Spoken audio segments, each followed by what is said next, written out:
নমস্কার বন্ধুরা, আজকে এই ভিডিওর মাধ্যমে আপনারা জানতে চলেছেন অবিবাহিত ছাত্রীদের এককালীন 50,000 টাকা পাবেন। জানুন সম্পূর্ণ তথ্য সম্পর্কে। উচ্চশিক্ষায় অবিবাহিত ছাত্রীদের এককালীন 50,000 টাকা বাজেটে বড় ঘোষণা রাজ্যের। রাজ্য বাজেটে অবিবাহিত ছাত্রীদের জন্য বড় ঘোষণা করল রাজ্য সরকার। এবার থেকে সরকারি ও সরকার পোষিত কলেজে আন্ডার গ্র্যাজুয়েট কোর্সে ভর্তির সময় এককালীন 50,000 টাকা দেবে নতুন সরকার। মূলত উচ্চশিক্ষায় ছাত্রীদের ড্রপ আউট রুখতেই এই সিদ্ধান্ত নিয়েছে রাজ্য। এর জন্য 1,000 কোটি টাকা বরাদ্দের প্রস্তাব করেছে রাজ্য সরকার। সোমবার বাজেট সেশনে এই ঘোষণা করেছেন অর্থমন্ত্রী স্বপন দাশগুপ্ত। রাজ্যে প্রথম বিজেপি সরকারের প্রথম পূর্ণাঙ্গ বাজেট অর্থমন্ত্রী স্বপন দাশগুপ্ত এদিনের বাজেট পেশের সময় বলেন, রাজ্যে সমস্ত সামাজিক প্রকল্প অব্যাহত থাকবে। বিকশিত বাংলার লক্ষ্যেই এই বাজেট। রাজ্যের ওপর 8,15,000 কোটি টাকার ঋণ। একটা দুর্নীতিমুক্ত প্রশাসন গঠন করাই আমাদের লক্ষ্য। স্বচ্ছতার প্রতি আমরা অঙ্গীকারবদ্ধ।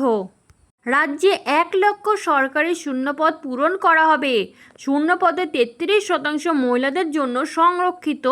পুলিশে সব মিলিয়ে 20,000 নিয়োগের প্রস্তাব। 50,000 শিক্ষক অধ্যাপক নিয়োগের প্রস্তাব।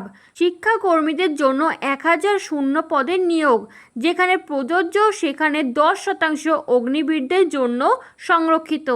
নতুন পুলিশ জেলা হবে কাঁথি। গোপীবল্লভপুর মহকুমা MLA ফান্ড 70 লক্ষ থেকে বাড়িয়ে 1 কোটি টাকা। ফলতা ব্লককে মডেল ব্লক হিসেবে গড়ে তোলা হবে।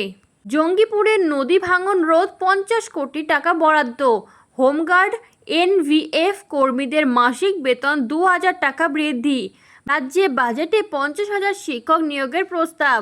সিভিল ডিফেন্স কর্মীদের মাসে ন্যূনতম 20 দিনের কাজ। পুলিশে 20,000 নিয়োগ। বাজেটে পুলিশের সব মিলিয়ে 20,000 নিয়োগের প্রস্তাব।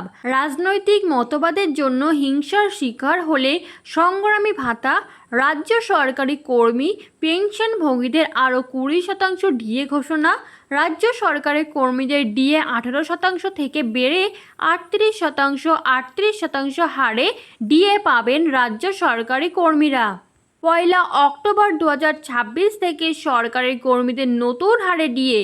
সরকারি আধা সরকারি অশিক্ষক কর্মীদের অতিরিক্ত 20% ডিএ।